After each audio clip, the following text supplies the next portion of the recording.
నమస్తే. ఈరోజు మనతో చాలా విశిష్టమైన వ్యక్తి ఉన్నారు. 2 తెలుగు రాష్ట్రాలకి సంబంధించిన మెగా ఫ్యామిలీ అందరికీ ఈరోజు పండగ కానుంది. ఆవిడెవరో కాదు, ముద్దుగా అందరూ అంజనమ్మ అని పిలుచుకునే మన చిరంజీవి గారి తల్లిగారైన అంజనాదేవి గారు. అమ్మ నమస్తే. నమస్తే అండి. అమ్మ సినీ కళామ తల్లికి 3 స్టార్స్ని ఇచ్చారు.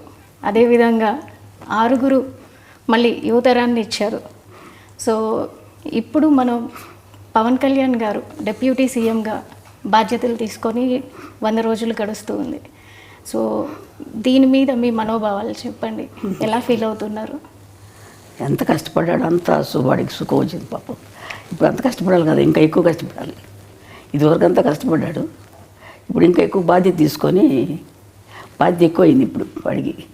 మీ ఇంటి చిన్నోడు రాష్ట్ర ప్రజలందరికీ పెద్దన్న అయ్యాడు. దీన్ని ఎలా భావిస్తున్నారు? ఆయన బాధ్యతలు సంతోషంగా ఉంది. అంత కష్టపడ్డా వాడికి భగవంతుడు మంచి ఇది ఇచ్చాడు, అదృష్టం. ప్రజలకు సేవ చేసే భాగ్యం ప్రసాదించాడు. 10 ఏళ్ళు అవుతుంది ఇప్పటికీ ఆయన స్థాపించి. 10 ఏళ్ళ నుంచి ఇంటికి దూరంగా చాలా పీక్లో ఉన్నటువంటి కెరీర్ని పక్కన పెట్టి రాత్రింబవళ్ళు ప్రజలతోనే ఉంటూ ఆయన ఎక్కడ ఉంటే అక్కడ, కొన్ని ప్రాంతాల్లో అయితే కనుక ఆయన నేల మీద పడుకున్న రోజులు కూడా ఉన్నాయి. మంచినీళ్ళు దొరకని ప్రాంతాలు అంటే పాడేరు లాంటి ప్రాంతాల్లో కూడా ఆయన తిరిగి ఎప్పుడు పట్టుపరుపుల మీద ఉండే పర్సన్. ఒక్కసారిగా ఆ విధంగా ఉంటాం. అలా చూసినప్పుడు మీకు ఎలా అనిపించింది? బాధగా ఉంటుంది. మరి చెట్లు తిరుగుతున్నానంటే వారికి అవన్నీ ఏం లేదు. ఇంట్లో అయినా సరే ఎక్కడైనా అట్ట పడుకుంటాడు. అలా షూటింగ్ వచ్చేసి అలా ఆ సోఫాల మీద అలా పడుకొని నిద్రపోతాడు. గదిలో పడుకోవాలని లేదు. కష్టపడతాడు. ఇంత కష్టపడ్డానమ్మా అని కూడా చెప్పడు. నాకు బాధగా ఉంటుంది వాడు చేస్తుంటే, అట్లా అంత కష్టపడుతున్నాడే బిడ్డ అని చెప్పేసి. చిన్నప్పటి నుంచి కూడా ఏం అడిగేవాడు కాదు అసలు. చిన్నప్పుడు అదొకలా కామ్గా ఉండేవాడు అంతే మనిషి. అన్నం భోజనానికి రమ్మంటే కూడా వచ్చేవాడు కాదు. అందరూ వచ్చేవారు, వాడు లేట్గా వచ్చేవాడు భోజనానికి. ఇది కావాలి అది కావాలని ఏమి అడిగేవాడు కాదు అసలు. మీకు చేతి వంట ఏది ఇష్టం ఆయనకి? వాడికి పలావ్ ఇష్టం. పలావ్ ఇష్టం తింటాడు. ఏదైనా తింటాడు కానీ పలావ్ అంటే కొంచెం బాగా ఇష్టం.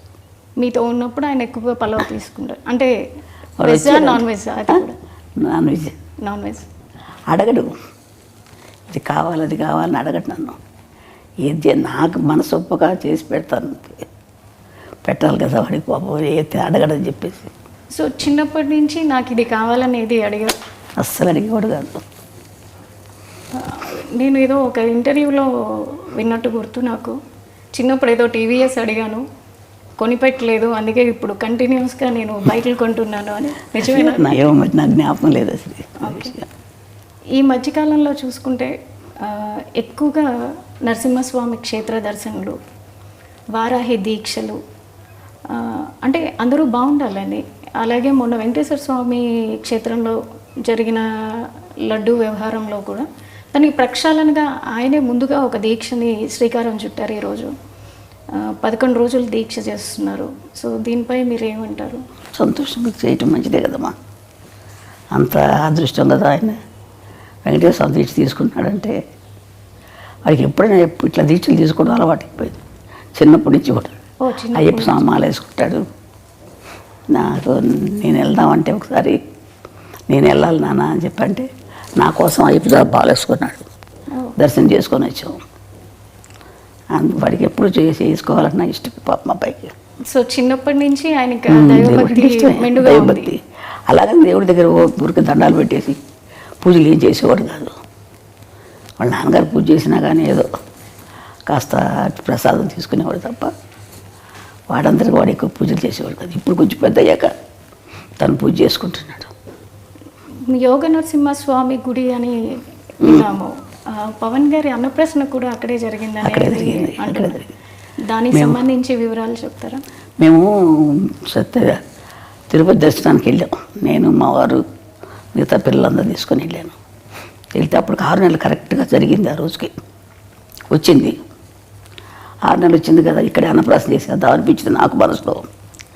ఆయన దగ్గర ఎప్పుడూ ఒక కత్తి ఉంటుంది. ఈయన పోలీస్ ఆయన కదా, కొంచెం పోలీస్ డిపార్ట్మెంట్. అందుకే ఆయన చిన్న కత్తి ఉంటుంది, ఆ కత్తి పెట్టి ఏదో పుస్తకాలు ఉంటే పెట్టి దేవుడి ప్రసాదం ఇచ్చారు వెంకటేశ్వర ప్రసాదం. ఆ ప్రసాదం పెట్టి అక్కడే యోగ నరసింహస్వామి దగ్గర పడుకోబెట్టేసి చేశాను. చూసి పడుకోబెట్టి ఇక్కడ చేసేద్దామంటే అని అన్నాను ఆయనతోటి, మా వారితోటి. ఇంక అంతకంటే అదృష్టం ఏముందిలే అని చెప్పి వాళ్ళకి చేశాను. చేస్తే ఆయన కత్తి పుట్టుకున్నాడు. తర్వాత పెన్ తీసుకున్నాడు. ఓకే, అంతే. సో దాన్ని ఎలా చూస్తారు మీరు? కత్తి పట్టుకున్నవారు కాబట్టి దాన్ని మీరు ఎలా భావించారు ఆ రోజున? ఏం భావించాను, చాలా కోపంతో వచ్చిపోతాడు పిల్లడు, ఏదో ప్రజలకి ఏదో చేస్తాడని చెప్పి అనుకున్నాను నేను. అంటే అప్పుడే ఊహించారు మీరు? ఏదో చేస్తున్నాడు, కత్తి పట్టుకున్నాడు, ఏదో చేస్తాడు అనుకున్నాను. మరి పెన్ను పట్టుకున్న దానికి ఏమనుకున్నారు? అది చదువు తక్కువే వస్తుంది అనుకున్నాను. పెన్ను పట్టుకు వెనక రెండోసారి కదా చదువు. ఇది కష్టపడి పని చేస్తాడు, ప్రజల కోసం చేస్తాడు, ఏదైనా చేస్తాడు అనుకునేదని. కోపంగా అందరినీ రక్షించడానికి చేస్తాడు అనుకున్నాను. అంటే వాళ్ళ నాన్నగారు బాగా తిరుగుతారండి, ఆయన కూడా పోలీస్ డిపార్ట్మెంట్ కదా, ఆయన బుద్ధులన్నీ ఉన్నాయి ఆయనకి, ఆయన గుణాలే ఉన్నాయి ఈయన కూడా. కొంచెం తిరగటం, కోపం అన్నీ ఉన్నాయి. ఆయన కూడా అట్లా తిరిగేవారు. ఆయన ప్రభావం ఆయన మీద చిన్నప్పటి నుంచి ఉండేదా? చిన్నప్పటి నుంచి వాళ్ళ నాన్నగారితో బాగా ఎక్కువ ఉండేవాడు. అటాచ్మెంట్ ఎక్కువ. లాస్ట్ కదా వాళ్ళ నాన్నగారు లాగా ఉంటాడు, బుద్ధిగా. ఎక్కువ తిండి గురించి కానీ ఎక్కువ మాట్లాడు, మితంగా మాట్లాడతాడు, మితభాషి. అందుకని వాళ్ళ నాన్నకి ఇష్టం ఈ కొడుకు అంటే ఎక్కువ. అంటే అలాగని వాడి మీద లేకుండా లేదు, వీడు కొంచెం కామ్గా ఉంటాడు ఇంట్లో కూడా, ఎవరితో ఎక్కువ మాట్లాడేవాడు కాదు. మాట్లాడితే మా చిన్నమ్మాయి, లాస్ట్ అమ్మాయి కొంచెం దగ్గర, అందుకని దాంతో మాట్లాడేవాడు ఎక్కువ. చిన్నప్పటి నుంచి పవన్ కళ్యాణ్ గారు పుస్తకాలు ఎక్కువగా చదువుతూ ఉండేవాళ్ళ? ఎక్కువ స్కూల్కి వెళ్ళేది ఒక లేదు. కొంచెం ఇంటర్మీడియట్ 10th క్లాస్కి 8th క్లాస్కి వచ్చేటప్పుడు వాళ్ళ అన్నయ్య క్లాస్ మేము లైబ్రరీ ఉంటే బుక్స్ లైబ్రరీ, ఆ బుక్స్ చదువుకుంటూ ఉండేవాడు, ఎక్కువ చదివేవాడు. ఎందుకు ఎక్కడికి వెళ్తే చదువుతున్నానమ్మా అనుకునేవాడు, అనేవాడు అంతే. ఆ తర్వాత పెద్దయ్యకు కూడా అదే బుక్స్ అదే అలవాటు వచ్చేసింది. ఇప్పటికి కూడా పుస్తకాలు ఇంట్లో పెట్టుకొని, చాలా పెద్ద పుస్తకాలు. వాళ్ళ నాన్నగారు కొంచెం చదివేవారు పుస్తకాలు, అవి వాళ్ళ నాన్నయ్య అలవాటు అయిపోయి బాగా అది ఎక్కువ చదువుతూ ఉంటాడు. తర్వాత నాకు తెలియదు ఏంటంటే పుస్తకాలు ఉన్నాయి. మొన్న చూస్తే నేను ఇంట్లో ఇన్ని పుస్తకాలు ఉన్నాయి, ఎక్కడ అవన్నీ చదివి అందుకని ఇంత ఇది వచ్చిందేమో వీడికి ఆలోచన అనుకున్నాను నేను. చిన్నప్పుడే అనుకున్నారా పెద్దయ్యాక ఏమవుతారు అనేది? నేను అంత ఆలోచించలేదమ్మా, ఊహించలేదు ఇలా అవుతారని అయితే అస్సలు అనుకోలేదమ్మా. నేను ఎవరి గురించి నేనేమో అనుకోను, వాళ్ళ అదృష్టాలను బట్టి జరుగుతుంటుందమ్మా.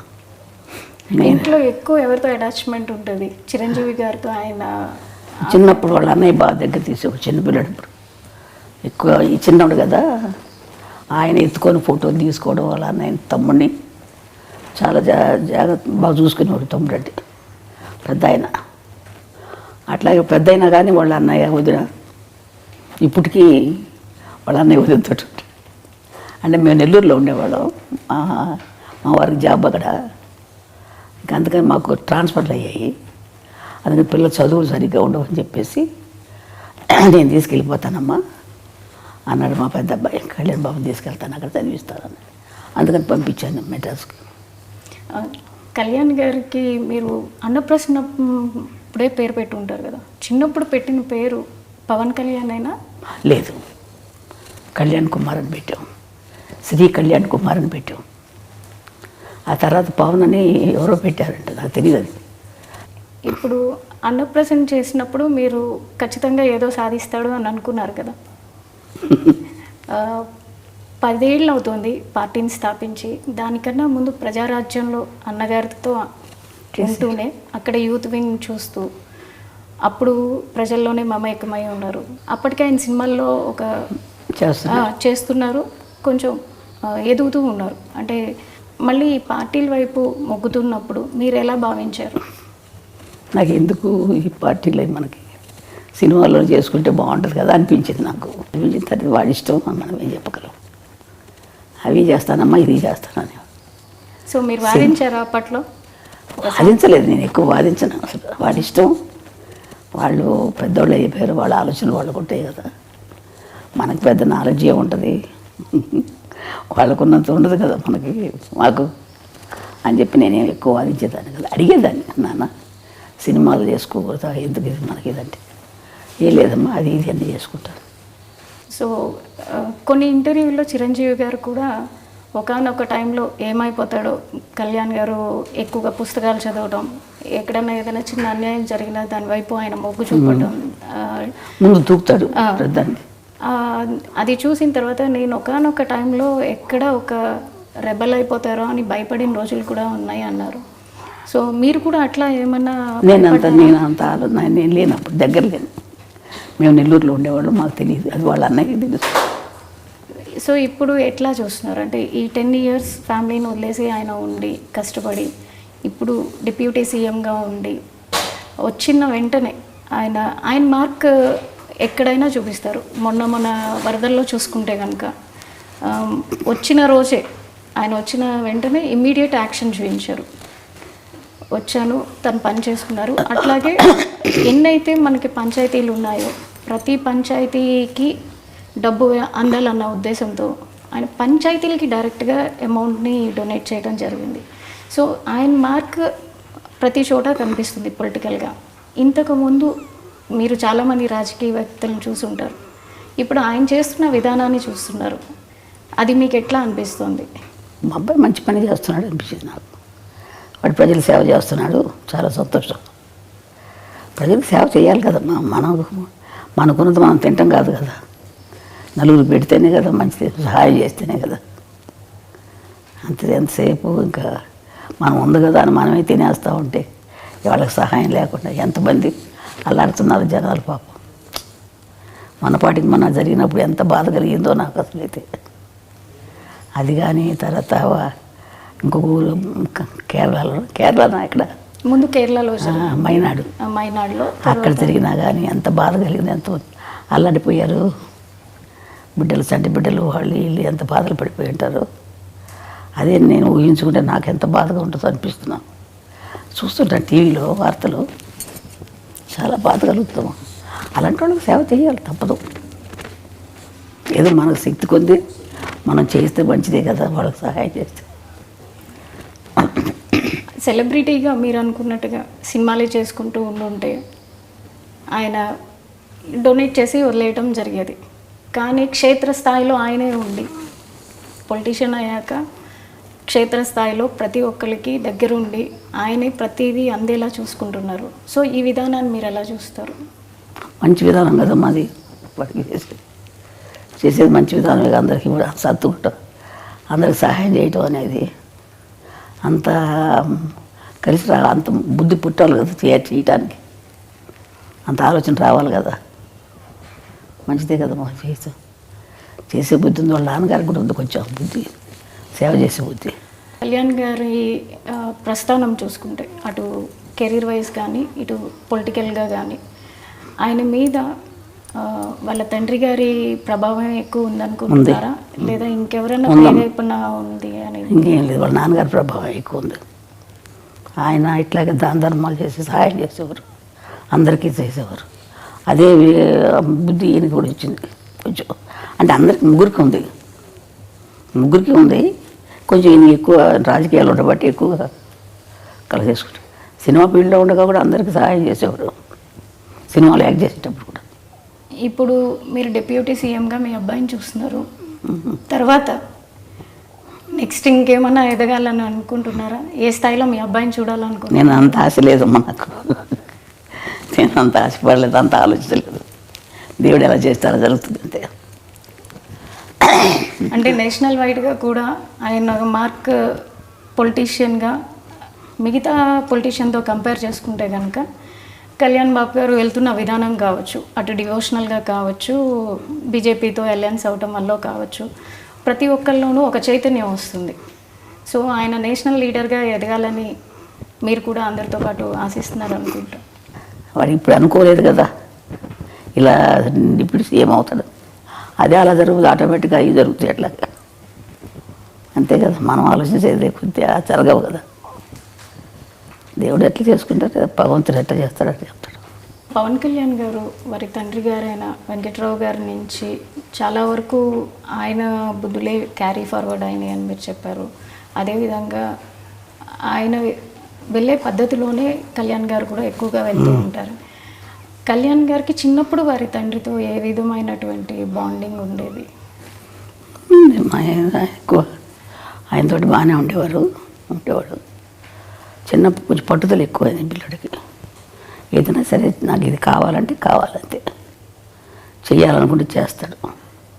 ఆ పట్టుదల ఉంది. ఒకసారి మా అమ్మగారు ఊరు మా మొగల్తూరు, వెస్ట్ గోదావరి మొగల్తూరుకి ఆయన నేను తీసుకెళ్తానని చెప్పి ఆయన వెళ్తున్నారు. మా వారు మా అమ్మ వాళ్ళ ఇంటికి వెళ్తుంటే ఈయనకి రమ్మని చెప్పారు. అందరం వెళ్దాం అనుకుంటే ఆ రోజు ఇంకెందుకులే ఇప్పుడు వెళ్తాం అని చెప్పేసి మానుకోవాల్సి వచ్చింది.